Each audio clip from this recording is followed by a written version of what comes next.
जब छोटा खिलाड़ी बड़े खिलाड़ी को चुनौती देता है तो उसके पीछे किसी और की ताकत छिपी होती है और आज ठीक यही तस्वीर बंगाल की खाड़ी में दिखाई दे रही है। बांग्लादेश जो कभी भारत की सुरक्षा छतरी के नीचे खुद को सुरक्षित मानता था, अब उसी भारत को बंगाल की खाड़ी में चुनौती देने के सपने देख रहा। पहले सिलीगुड़ी कॉरिडोर यानी चिकन नेक पर बयानबाजी शुरू की, फिर भारत विरोधी बयान दिए गए और अब मामला सीधे बंगाल की खाड़ी तक पहुंच चुका है। लेकिन सबसे बड़ा सवाल यह है कि आखिर अचानक बांग्लादेश इतना आक्रामक क्यों हो गया है? क्या ये केवल ढाका की सोच है या इसके पीछे चीन का पूरा गेम प्लान काम कर रहा है? चलिए जानते हैं इन सवालों के जवाब। देखिए, सबसे पहले बंगाल की खाड़ी केवल पानी का हिस्सा नहीं है, ये भारत की सामरिक ताकत, व्यापारिक लाइफलाइन और इंडो पैसिफिक रणनीति का सबसे अहम केंद्र है। ये वही इलाका है जहां भारतीय नौसेना का दबदबा है, जहां भारत अकेला नेट सिक्योरिटी प्रोवाइडर माना जाता है। लेकिन अब इसी इलाके में बांग्लादेश एयरफोर्स अपनी ताकत बढ़ाने का सपना देख रही है और इस सपने का नाम है यूरोफाइटर टाइफून। जी हां, पिछले साल 9 दिसंबर 2025 को बांग्लादेश ने इटली के साथ यूरोफाइटर जेट को लेकर लेटर ऑफ इंटेंट साइन किया। अब बहुत से लोग सोचेंगे कि ये कोई फाइनल डील थी कि नहीं।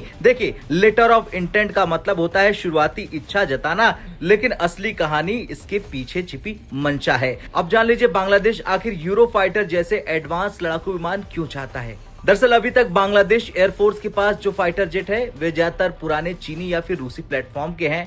उनकी रेंज सीमित है, उनकी मारक क्षमता सीमित है और वे बंगाल की खाड़ी में भारत को चुनौती देने लायक नहीं है। लेकिन यूरोफाइटर टाइफून पूरी तस्वीर बदल सकता है। ये केवल एक लड़ाकू विमान नहीं बल्कि एयर डोमिनेंस मशीन माना जाता है। लंबी दूरी की मिसाइलें, एडवांस रडार, समुद्री युद्धक क्षमता और तेज प्रतिक्रिया प्रणाली इसे बेहद खतरनाक बनाती है। अगर बांग्लादेश को ये जेट मिल जाता है तो ये पहली बार बंगाल की खाड़ी में भारत के सामने एक नया एयर थ्रेट खड़ा हो सकता है। लेकिन दोस्तों रुकिए, यहीं पर भारत ने एंट्री कर खेल पलट दिया। भारत ने समझ लिया कि ये केवल एक हथियार की डील नहीं बल्कि चीन समर्थित रणनीतिक चुनौती है और तभी भारत ने लगाया अपना सबसे बड़ा दांव, डीप डिनाइल स्ट्रेटजी। जैसे ही बांग्लादेश ने इटली के साथ कदम बढ़ाया, भारत तुरंत एक्टिव हो गया। दिल्ली में इटली पर कूटनीतिक दबाव बनाया गया जैसी की रिपोर्ट सामने आई। लेकिन असली मास्टर स्ट्रोक तब सामने आया जब भारत ने जर्मनी से बातचीत शुरू की। अब सवाल यह है कि जर्मनी क्यों? क्योंकि यूरोफाइटर केवल इटली का प्रोजेक्ट नहीं है, इसे 4 देश मिलकर बनाते हैं, इटली, जर्मनी, ब्रिटेन और स्पेन। और इस फाइटर जेट की किसी भी एक्सपोर्ट डील के लिए चारों देशों की मंजूरी जरूरी होती है। मतलब अगर सिर्फ एक देश ने वीटो लगा दिया तो डील खत्म। और यही पर भारत का डीप डिनाइल गेम है। सीधे युद्ध नहीं, सीधे धमकी नहीं, बल्कि रणनीतिक तरीके से दुश्मन की क्षमता को पैदा होने से पहले ही रोक देना। और खबर आ रही है कि भारत ने अपने संबंधों और प्रभाव का इस्तेमाल करके यूरोप को ये अंदर ही अंदर एक मैसेज दे दिया कि उस देश को इतनी एडवांस एयर क्षमता देना मतलब क्षेत्रीय स्थिरता के खिलाफ ये हो जाएगा। और फिर यहीं पर बांग्लादेश फन्ना गया।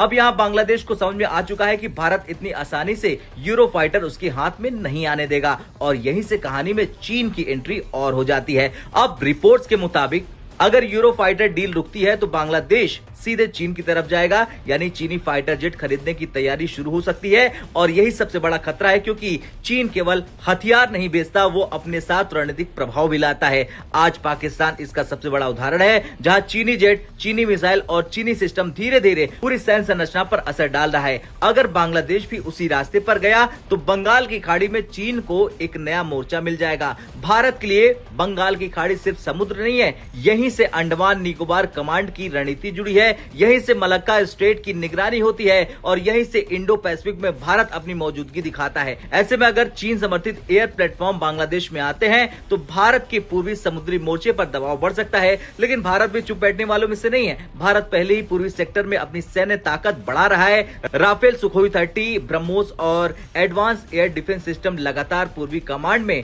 तैनात किए जा रहे हैं। भारतीय नौसेना भी बंगाल की खाड़ी में अपनी मौजूदगी स्थिति मजबूत कर चुकी है। यानी साफ है, अगर बांग्लादेश चीन के इशारे पर उछलने की कोशिश करेगा तो भारत उसके हर कदम का जवाब रणनीतिक तरीके से देगा, क्योंकि भारत जानता है कि आज की दुनिया में युद्ध केवल सीमा पर नहीं लड़े जाते हैं। अब युद्ध डिप्लोमेसी, हथियार डील, आर्थिक दबाव और रणनीतिक गठबंधनों के जरिए लड़े जाते हैं। और फिलहाल बंगाल की खाड़ी में भारत ने वही किया। बिना गोली चलाए, बिना शोर मचाए बांग्लादेश की बड़ी एयरफोर्स महत्वाकांक्षा पर डीप डिनायल स्टॉप लग चुका है। देखना यह होगा कि ढाका भारत के साथ संतुलन बनाता है या फिर पूरी तरह चीन के खेमे में चला जाता है। लेकिन इतना तो तय है कि बंगाल की खाड़ी आने वाले समय में एशिया का नया रणनीतिक युद्ध क्षेत्र बनने जा रही है और वहां भारत किसी भी कीमत पर अपना वर्चस्व कमजोर नहीं होने देगा। अब आपसे सवाल, आपका क्या कहना है? क्या भारत ने यह कदम उठाकर सही किया? हाँ या ना में कमेंट करके अपनी राय जरूर दें।